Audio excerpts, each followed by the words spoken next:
சிம்பிளாக குக்கரில் மஷ்ரூம் பிரியாணி எப்படி பண்ணுறதுன்னு பார்க்கலாமா? ஒரு குக்கரில் சோம்பு, கிராம்பு, ஏலக்காய், அப்புறம் பிரிஞ்சி இலையெல்லாம் போட்டு ஆனியன் போட்டு நல்லா வதக்கிவோங்க. இதில் மெயினே வந்து நம்ம எண்ணெயிலே வந்து இஞ்சி பூண்டு பேஸ்ட் போடாமல் பச்சை மிளகாவையும் புதினாவையும் வதக்கிறது தான். அது வதங்கினதுக்கப்புறம் ஒரு ஸ்பூன் இஞ்சி பூண்டு பேஸ்ட் போட்டு நல்லா வதக்குவோங்க. இஞ்சி பூண்டு பேஸ்ட் போட்டு நல்லா வதங்கினதுக்கப்புறம் நம்ம என்ன பண்ண போகிறோம்னா ஒரே ஒரு தக்காளி போட்டு நம்ம வந்து வதக்க போகிறோம். ஒரு தக்காளி போட்டு வதக்கிக்கோங்க. இப்போ வந்து உப்பு சேர்த்துக்கோங்க. உப்பு சேர்த்து நல்லா வதங்கினதுக்கப்புறம் ஒரு ஸ்பூன் காஷ்மீரி சில்லி பவுடர் போட்டு நல்லா வதக்கிக்கோங்க. அரை ஸ்பூன் கரம் மசாலா, அரை ஸ்பூன் பிரியாணி மசாலா போட்டு நல்லா மிக்ஸ் பண்ணிக்கோங்க. அவ்வளோதான். நல்லா மிக்ஸ் ஆனதுக்கப்புறம் அந்த பேஸ்ட் கன்சிஸ்டன்சி வரணும். அப்புறம் வந்து ஒரு ஸ்பூன் கர்ட் போட்டுக்கோங்க. தயிர் போட்டு நல்லா மிக்ஸ் பண்ணிக்கோங்க.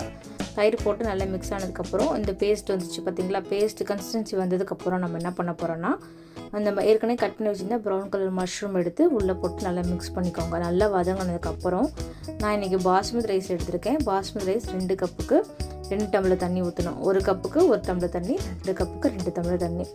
ஸோ பாஸ்மதி ரைஸ் போட்டு நல்லா மிக்ஸ் பண்ணதுக்கப்புறம் தேவையான அளவு தண்ணி ஊற்றி ஒரே விசில் தான். ஒரு விசில் விட்டதுக்கப்புறம் எடுத்து பார்த்தீங்க அப்படின்னா அவ்வளோ சூப்பராக ரெடியாக இருக்கும். நல்ல கலர்ஃபுல்லாக இருக்கும். இவ்வளோதான், ரெடி ஆகிடுச்சு பாருங்கள். ஒரு விசில் தான் விட்டுருக்கேன். ஒரு விசில் விட்டதுக்கப்புறம் எடுத்து பார்த்தீங்க அப்படின்னா அவ்வளோ சூப்பராக. நீங்கள் வேணும்னா மேலே வந்து நெய் வேணால் வந்து ஸ்ப்ரெட் பண்ணிக்கலாம். குழந்தைங்களுக்கு கொடுக்குறதா இருந்தால் அவ்வளோ சூப்பராகும், டேஸ்ட்டாக இருக்கும். ட்ரை பண்ணி பாருங்கள். தேங்க்யூ ஃபார் வாட்சிங்.